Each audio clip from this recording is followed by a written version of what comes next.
Aujourd'hui, je pars à la rencontre de Marion. Installée à l'île Maurice, elle revient avec nous sur l'impact que peut avoir l'expatriation sur la carrière. Médecin de formation, elle a utilisé cette opportunité de vie à l'étranger pour se réinventer et pour allier vie sous les tropiques et ambition professionnelle. Bonne écoute! Bienvenue sur EcoExpat. Ici, je vous parle sans filtre des hauts et des bas de la vie à l'étranger en partant à la rencontre de Français qui ont décidé de sauter le pas. Ce podcast est votre coin pour découvrir des conseils, des échanges et pour mieux préparer votre départ. Allez, c'est parti! Bonjour Marion, bienvenue dans EcoExpat. Bonjour Sarah. Alors, tu es arrivée à l'île Maurice il y a 2 ans. Quelles ont été tes premières impressions quand tu es arrivée sur cette île ? Ça concordait en tout cas avec l'idée que j'en avais. Je savais que c'était une île, avec le rythme insulaire que je connaissais déjà, puisque 2 ans auparavant, j'étais partie à Tahiti pendant 6 mois. Quand je suis rentrée de Tahiti, c'était fin 2019, donc juste avant le Covid. Je suis rentrée le 1er novembre à Bordeaux, il faisait que pleuvoir, il faisait froid, enfin c'était l'enfer, j'ai trouvé les gens désagréables partout. Et à partir de ce moment-là, dès que je suis rentrée, en fait, je me suis dit, c'est sûr, je repartirai, je sais pas quand, je sais pas où, mais je repartirai quelque part. Après, Tahiti, c'était un peu trop loin géographiquement de ma famille, et même au niveau du décalage horaire, c'était un peu compliqué, je trouvais, de rester en contact avec les amis, avec tout le monde. Donc, j'avais pas dans l'idée de repartir spécialement à Tahiti, et c'était plutôt... on verra aussi ce qui se présente. Après, il y a eu le Covid et tout ça qui ont fait que de toute façon, ça a retardé ce projet-là, mais c'était dans la tête. La graine était là, quoi. Donc voilà, je savais comment c'était. J'ai toujours eu envie de retrouver ce rythme un peu plus calme, un peu plus posé, plus connecté aussi à la nature. Avec des personnes beaucoup moins stressées généralement. Donc c'était une vraie envie, en tout cas, de venir à l'île Maurice. Et j'ai pas du tout été déçue quand je suis arrivée. Enfin, en tout cas, je m'attendais à ce que ce soit comme ça. J'ai pas eu non plus de surprise. Je savais à quoi m'attendre et ça a concordé à l'image que j'en avais. J'avoue que comme j'avais déjà vécu ce type de changement en allant à Tahiti, j'ai pas eu besoin de faire grand-chose pour l'île Maurice, si ce n'est regarder comment ça marche pour la santé, comment ça marche, j'en sais rien, si t'as des enfants pour l'école ou je ne sais quoi. Mais moi, dans mon cas précis, je savais que la plus grosse difficulté qu'on peut avoir, c'est de s'adapter à un mode de vie complètement différent de ce qu'on connaît en métropole. Un rythme beaucoup plus calme, à la cool, ou parfois ça peut être aussi énervant, parce que ça va pas aussi vite que ce que tu voudrais, que parfois pour les papiers c'est compliqué, mais ça j'y étais déjà préparée, et je dirais que c'est plus l'expérience précédente qui m'y a préparée. Donc pour les gens qui n'ont pas eu d'expérience avant, je dirais se préparer au fait que ça ne va pas être comme le pays que tu quittes, ça va être différent, et savoir s'adapter en fait à cette différence culturelle qui est aussi souvent le motif aussi d'expatriation, c'est que tu as envie de vivre quelque chose de différent. Bien sûr. Se renseigner après, peut-être aussi aller sur des forums ou contacter des agences aussi qui aident à l'expatriation. Parce que toi, tu connaissais des gens sur place ou... Alors moi personnellement non. D'accord. Guillaume, mon conjoint, il connaissait des personnes. Ok. Moi non. D'accord. Mais ça me faisait pas peur. Et est-ce que tu pourrais comparer justement ton expérience à l'île Maurice versus ton expérience à Tahiti ? Alors je dirais que le contexte était différent, puisqu'à Tahiti je suis partie dans le cadre d'un stage. Donc c'était déjà prévu avant, je savais où j'allais, ce que j'allais faire professionnellement en tout cas. Donc la différence c'était ça. Après, en termes de différence, c'est juste la culture qui est différente, mais le rythme reste très insulaire, et là-dessus ça se ressent beaucoup en fait. Et du coup, pourquoi l'île Maurice par rapport à une autre destination ? Alors l'île Maurice, d'une part ça a été parce que mon conjoint déjà avait envie d'aller à l'île Maurice depuis quelques années. Du coup il m'a tout simplement proposé, il m'a dit est-ce que l'île Maurice c'est une destination qui te tenterait ou pas. Moi j'ai regardé, j'ai dit écoute carrément, surtout qu'à ce moment-là, après le Covid, j'avoue que j'avais aussi envie de partir de la France. J'avais pas spécialement envie d'aller dans un dom-tom, j'avais vraiment envie de tenter vraiment une expérience à l'étranger, quoi. Est-ce que tu as pu prendre ton job avec toi ? Alors non, parce que je suis médecin. J'aurais pu éventuellement faire les démarches à Maurice pour devenir médecin, mais déjà j'avais pas assez d'ancienneté en tant que médecin en France, parce qu'il fallait entre 3 et 5 ans d'expérience après l'internat, que je n'avais pas, moi j'avais que 2 ans. Donc déjà ça complexifiait les choses, et puis surtout j'avais déjà envie de me reconvertir. C'est-à-dire que j'avais trop de difficultés dans ma pratique en France, j'avais envie d'autre chose, d'explorer d'autres choses. Alors justement là tu soulèves un très bon point parce que dans ton cas l'expatriation ça a permis de propulser justement ce projet de reconversion. Qu'est-ce qui fait que justement pour certaines personnes le fait d'être expatrié ou de devenir expatrié ça leur permet de réaliser des projets et pour d'autres au contraire y a trop de changements d'un coup et finalement ça bloque? Alors, je sais pas exactement qu'est-ce qui fait ça pour tout le monde. Je veux pas parler pour les gens que je connais. Enfin, chacun a ses raisons, mais c'est vrai que pour moi, ça a été un propulseur et un catalyseur parce que ça m'a mise devant le fait accompli, de me dire bon, ok, maintenant, faut te débrouiller quoi. Faut te sortir, voilà les doigts. Faut te débrouiller, faut trouver une solution. Et ça m'a plutôt aidé à me dépasser et à dépasser certains freins ou certaines peurs que je pouvais avoir.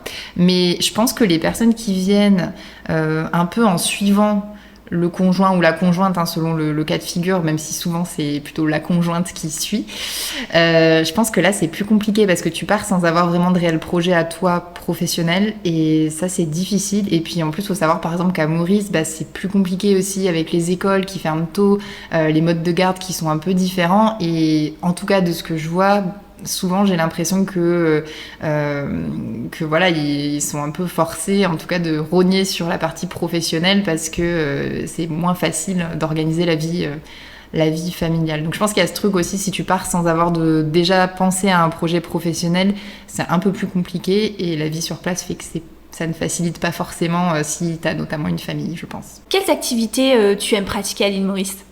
Alors, à l'île Maurice, moi j'adore les activités nautiques, donc notamment je faisais déjà du surf et du bodyboard quand j'étais en France puisque j'habitais sur la côte atlantique.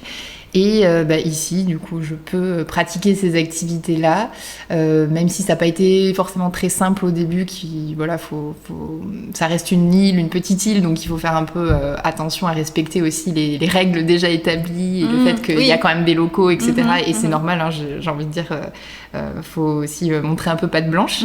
Mais voilà, je trouve ça fabuleux pour ça parce que pour moi, ça cochait toutes les cases. C'est-à-dire qu'il y avait à la fois les activités que j'aimais, les activités nautiques, aussi quand même une activité un peu de randonnée, même si c'est pas la Réunion, que c'est pas des randos de plusieurs jours.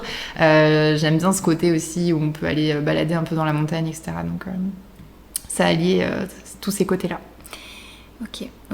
Du coup, donc par rapport à ton projet de reconversion, donc toi tu l'as concrétisé en créant Med Reconversion, est-ce que tu peux nous expliquer ce que c'est ? Ouais. Alors Med Reconversion, c'est un organisme de formation qui propose des bilans de compétences à destination des professionnels de santé. Et en fait, l'idée est née tout simplement de ma propre expérience et ma propre problématique que j'ai rencontrée, c'est-à-dire j'étais médecin, je voulais faire autre chose, en plus en m'expatriant, mais voilà, je trouvais pas d'infos, je savais pas comment faire, je savais pas par quel bout le prendre. C'est aussi compliqué quand tu es médecin à la fois de trouver les infos et aussi de trouver de la compréhension chez les personnes que tu contactes, je sais pas, des coachs ou bilans de compétences standards, et ils sont parfois surpris, tu vois, de ce type de demande. Donc voilà, le projet en tout cas est né comme ça, et aujourd'hui on accompagne des médecins, des sages-femmes, des kinés et aussi d'autres professionnels de santé dans leur projet de reconversion ou d'évolution professionnelle. Parce que notre but c'est pas non plus que tout le monde parte du soin, mais c'est plutôt de les aider à comprendre ce qui fait qu'ils se sentent pas bien dans leur profession, qu'ils ont fait un burn-out ou je ne sais quoi, et à partir de là, de voir dans quelle structure ou dans quel type d'exercice ils peuvent s'épanouir au mieux, et idéalement dans le soin, et la plupart ont envie de conserver ce côté soin à l'autre, soin à la personne, etc. Ou pour certains, quand c'est plus possible aussi, partir dans autre chose, et si oui, dans quoi. Et est-ce que justement les personnes que tu accompagnes, elles aimeraient aussi s'expatrier ? C'est pas la majorité, mais il y en a quelques-unes. J'en ai quelques-unes qui... alors, celles qui me contactent sont déjà expatriées et en difficulté pour travailler dans le pays. Et parfois, j'en ai eu une qui m'a contactée avec le projet d'expatriation aux États-Unis. Et pareil, elle me dit, bon, déjà, mon métier, j'en avais un peu marre en France. c'est pas pour rien que tu vois, il y a le projet d'expatriation et qu'il est possible, en tout cas qu'il est envisagé. Et en plus, je ne sais pas ce que je vais pouvoir faire là-bas parce que en vrai, les études médicales aux États-Unis, tu dois tout reprendre du zéro. D'accord. Autant te dire que c'est compliqué. Donc voilà, on a travaillé autour d'un projet pour l'expatriation et elle, pour le coup, m'a contactée en amont, mais c'est la seule. Les autres, c'est des personnes qui sont déjà expatriées. Tu travailles à 100% à distance avec tes clients, si je comprends bien. Oui. Est-ce qu'on peut dire que tu es digital nomade ? Alors oui. Voilà, mode. Ouais, alors oui, je sais pas si je me définirais comme digital nomade, mais en tout cas, oui, ça peut convenir, en tout cas vu comment c'est défini. C'est sûr que je travaille 100% en distanciel, donc théoriquement d'où je veux. J'ai juste besoin de mon ordinateur et d'une connexion Internet. Magnifique. Après, j'ai quand même la contrainte du décalage horaire, vu que mes clients... il y a quand même une partie qui est en coaching, en visio. Donc c'est vrai que je ne peux pas partir partout dans le monde au niveau des créneaux horaires. Il faut quand même qu'il y ait une partie en tout cas qui coïncide un petit peu. Ou alors il faut accepter de ne pas dormir, quoi. Ou alors il faut accepter de pas dormir. Bon, pour l'instant, j'ai pas décidé de faire une croix sur le sommeil. Non, mais voilà, oui, je peux en tout cas travailler d'où je veux et j'organise mon emploi du temps à ma sauce, quoi. Alors, qu'est-ce que tu donnerais comme conseil aux personnes qui justement arrivent dans un nouveau pays sans forcément de projet professionnel précis et qui aimeraient en fait monter un projet aussi à elles ou à eux? Moi, je leur conseillerais déjà de se rapprocher de bien s'entourer en fait. Parce que l'isolement, c'est ça, je dirais, le pire. Donc de bien s'entourer, donc essayer de contacter des personnes, de se regrouper avec des personnes qui sont un peu dans la même dynamique, qui ont des projets, qui ont des idées, qui en sont peut-être au même stade aussi de la construction du projet, ou qui en sont au stade de l'idée, qui savent pas trop par quel bout le prendre. Donc ça déjà, je pense que c'est hyper important. Et pour le coup, à Maurice, c'est assez simple de rencontrer des personnes qui sont dans cet état d'esprit. Et puis, moi, je conseillerais aussi quand même de se faire accompagner. Par des coachs ou des bilans de compétences ou je ne sais quoi pour essayer de construire un projet parce que c'est pas toujours simple de le faire tout seul et même avec l'entourage, même si ça peut apporter plein de choses, on peut discuter, etc. C'est quand même pas la même chose que d'avoir quelqu'un qui est complètement extérieur et qui a cet effet miroir et qui va peut-être aussi avoir des outils qui vont aider à vraiment identifier qu'est-ce que tu veux faire, ce qui est important pour toi, etc. Et selon toi, du coup, comment on choisit son coach ? Pour moi, c'est le feeling. Ok. Ouais, faut contacter et il faut avoir, faut se sentir à l'aise, faut se sentir en confiance, faut se sentir compris, pas jugé. Enfin, pour moi, ça, c'est le plus important.